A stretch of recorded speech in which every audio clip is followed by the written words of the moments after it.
कोई बात नहीं है। क्या सात्विक लाइफ, आपने सात्विक प्रैक्टिसेस के बारे में कहा, क्या is it absolutely necessary to have that to understand spirituality and to be one with God? कि आपने जो भी आपका तामसिक राजसिक जो लाइफस्टाइल है उसको त्याग करना ही पड़ेगा?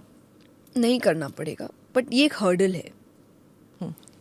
फॉर एग्जाम्पल, जब हम सात्विक लाइफस्टाइल कहते हैं तो हम फूड प्रेफरेंसेस भी चेंज करते हैं अपनी, और उससे क्या हमारा बॉडी रिएक्ट करता है उन चीज़ों को।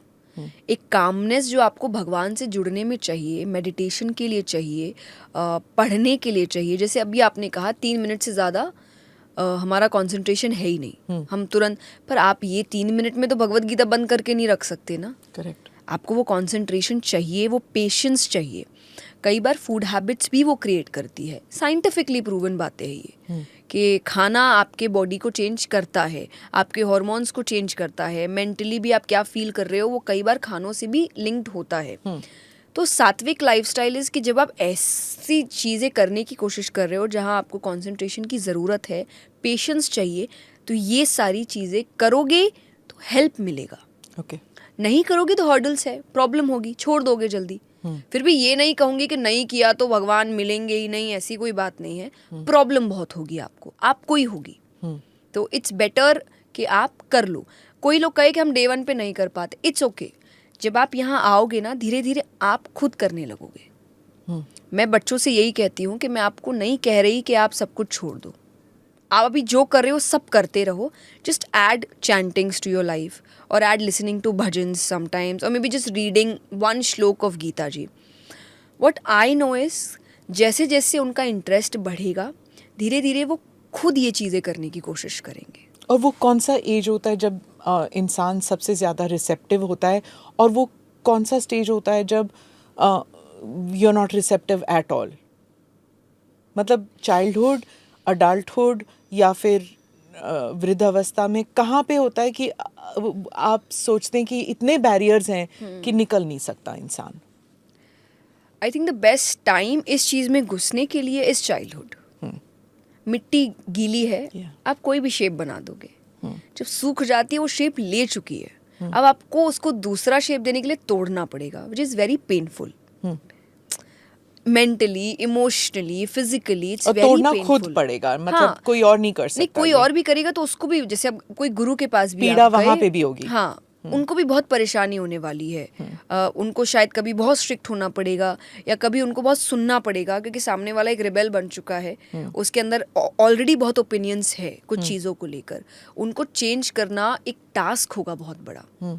तो बेस्ट एज होता है बचपन, कि जब वो एक क्लीन स्लेट है, तो आप उसको 10 चीज़ें सिखा सकते हो, और वो खुद उस चीज़ का रिसर्च फिर करेगा भी, या उसका मन भी करेगा। और बच्चा बहुत क्यूरियस होता है, तब उसके मन में जो सवाल आते हैं वो पूछता है, वो एम्बैरेस्ड फील नहीं करता। बड़े होने के बाद ना आप अच्छे क्वेश्चंस पूछने में भी डरते हो। हाँ, ये लाइक, अरे कौन क्या, कोई ये क्या सोचेगा, वो क्या सोचेगा। कई बार तो पीयर प्रेशर के कारण बच्चा स्पिरिचुअल नहीं हो रहा, क्योंकि दोस्त नहीं है, और दोस्त सोचेंगे कि अरे पंडित जी बन गया ये तो, अरे ये तो बड़ा भक्त बन रहा है। जो वो बनना चाहता है उसके अंदर बड़े क्वेश्चंस है, पर एक बच्चा ऐसा नहीं होता।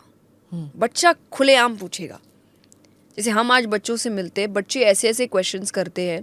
आई रिसेंटली सॉ दिस एक रील दैट डे, कल की मूवी आई थी, तो एक बच्चा अपने पेरेंट्स से पूछ रहा है कि Ashwatthama was against God Krishna अवतार में, बट इस अवतार में ही इज विथ गॉड।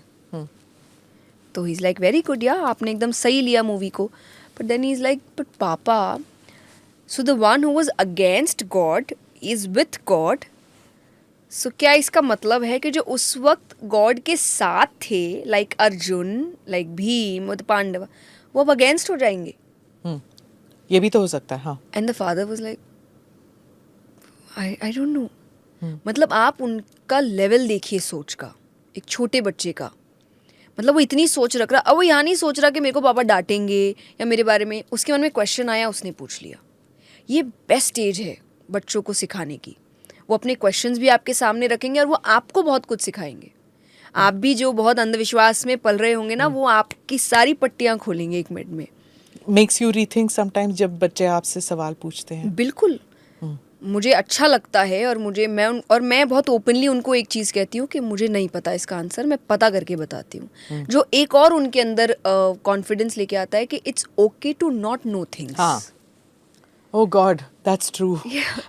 मतलब हम भगवान नहीं है कि हमें सब कुछ पता होगा या हम सब सही करेंगे, और जो इंसान सब सही दिखा रहा है ना, वो फेक है। इंसान के अंदर कुछ सही कुछ गलत होगा, तभी उसको वो इंसान बनाता है और शो करता है दैट पर्सन इज लर्निंग। तो आप ये मत सोचो कि आपको सब कुछ पता होना चाहिए, आपकी पढ़ाई का भी। इट्स ओके अगर आपको कुछ नहीं पता, या इट्स ओके आपने गलती कर दी। अच्छी चीज़ है कि आपको पता है वो गलती है और आप गलती करेक्ट करने के लिए रेडी हो। तो आपको नहीं लगता कभी कभी कि अगर मैं किसी को बोलूं कि मुझे नहीं पता, मैं पता करके आती हूँ, you are thinking in terms of being sensitive, being recognizing that you need to educate yourself.